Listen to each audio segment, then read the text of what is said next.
En el presente video daremos una síntesis del artículo presentado por Óscar Alfredo Agüero, el cual lleva por nombre Sociedad Indígena, Racismo y Discriminación. Este habla de la discriminación y la cuestión racista en Latinoamérica hacia las sociedades andinas. Dicho artículo nos dará conceptos sobre raza, racismo, globalización y la sociedad indígena. A través de ellos explicará la situación que viven dichas sociedades. Sin más preámbulo, comencemos.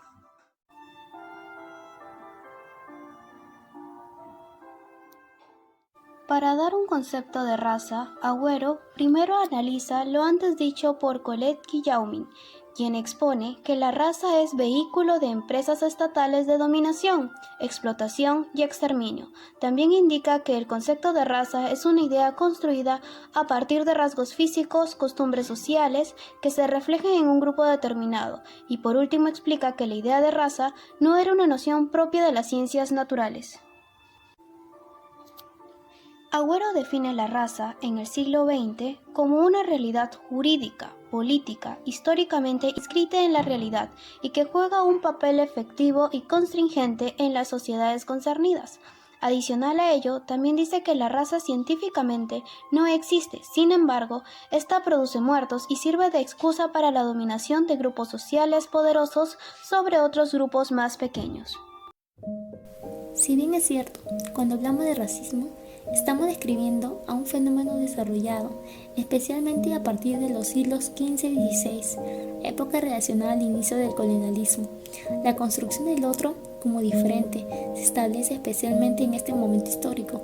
Las contraposiciones salvaje y civilizado se fijan a partir de las diferencias entre los prácticos religiosos y los usos de costumbre de los pueblos.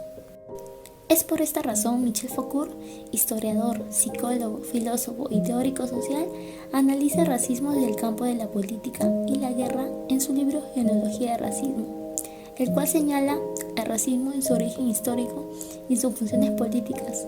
Son en tanto mecanismos que permiten el ejercicio de biopoder, esta modalidad del poder característica en los estados modernos. Además, nos facilita, gracias al conocimiento de su genealogía, comprender su capacidad de metamorfosis a lo largo de la historia y su influencia en la racionalidad política de todo estado moderno, con lo cual, de algún modo, nos advierte acerca de la improbabilidad de combatir al racismo a través de estrategias estatales, como lo son las políticas públicas.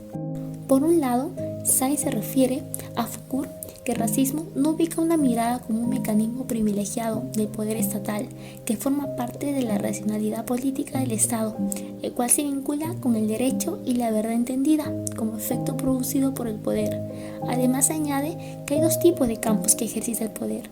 El primero es de la soberanía y luego de la disciplina. Esta se refiere a un poder disciplinario que ejerce sobre los cuerpos que se extrae el trabajo a través de la vigilancia. Por otro lado, Foucault nos explica que las relaciones sociales se deben explicarse por las guerras. A partir del siglo XVII y hasta hoy en la actualidad están apareciendo como discursos que mantienen dicha posición. Además señala que las guerras, la violencia y la lucha es el fundamento de la ley para el Estado y en la sociedad. No obstante, la historia sigue siendo atravesada por la lucha de fuerzas que puede aplicarse a dichas razas en dos direcciones, una biológica y la otra de clase.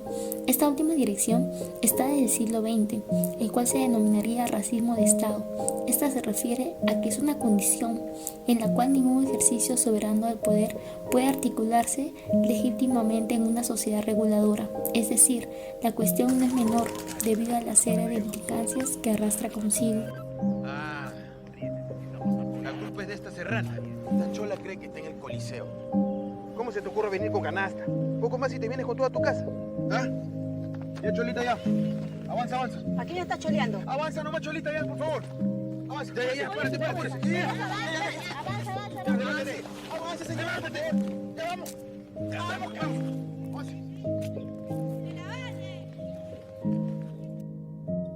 Cuando hablamos de globalización, podemos definirla como un proceso económico, tecnológico, político, social y cultural a escala mundial que consiste en la creciente comunicación e interdependencia entre los distintos países del mundo, uniendo sus mercados sociales a través de una serie de transformaciones sociales y políticas que le brindan un carácter global.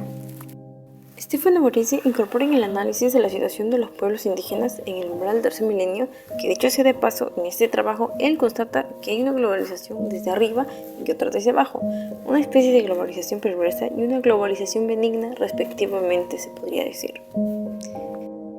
Octavio Yanni reconoce que la sociedad nacional, con sus símbolos, historia, cultura, etc., y como escenario de la vida y de la muerte de sus miembros, no desaparece, y por el contrario, esta sigue vigente.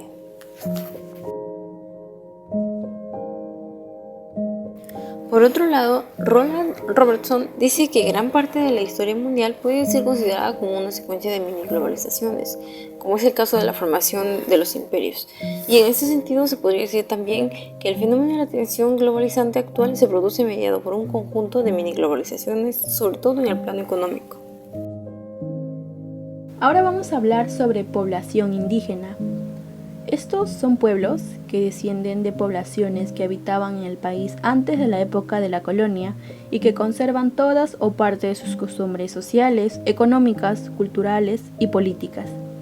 Estos pueblos se ubican tanto en la Amazonía como en los Andes, pero suelen ser víctimas de desigualdad y exclusión.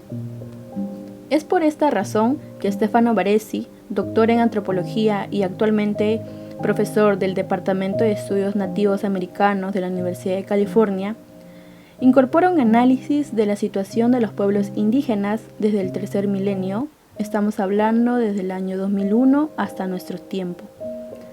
Sostiene que existe un nuevo orden mundial producido por una globalización perversa, forzada desde arriba y con el protagonismo de una globalización benigna indígena desde abajo. Esta nueva relación entre Estado y etnias indias dice que se internacionalizará de manera creciente bajo una concepción modificada de seguridad del Estado, que buscará controlar toda tentativa de los pueblos indígenas de ejercer soberanía, derecho de propiedad y autodeterminación sobre sus territorios, recursos, fuerza de trabajo, tecnología y conocimientos. Baresi no estaba equivocado en incorporar este análisis. ¿Por qué? Porque al ver en primera plana del diario una propuesta de intervención militar frente a estallidos sociales y actos de terrorismo, con el propósito final de captar y prevenir el proceso de desestabilización social, sin embargo, los derechos indígenas fueron colocados en el mismo nivel que el narcotráfico y el terrorismo. Esto propició e hizo que los indígenas se colocaran como una amenaza para la seguridad de los estados nacionales, y como vemos aquí, ya había una discriminación hacia estos pueblos. Por esta razón, el antropólogo mexicano Bonfil Batalla pone en duda la democracia y sostiene que debe ser sometida a una crítica de la razón india, ya que esta democracia actual es la continuación del modelo colonial que tiene intereses como la fuerza de trabajo en función de objetivos y beneficios de sociedades que no son las nuestras. Por eso requiere que formemos un nuevo modelo de democracia y de Estado en donde exista el reconocimiento de la diversidad étnica que fue eliminada por la conquista de los españoles.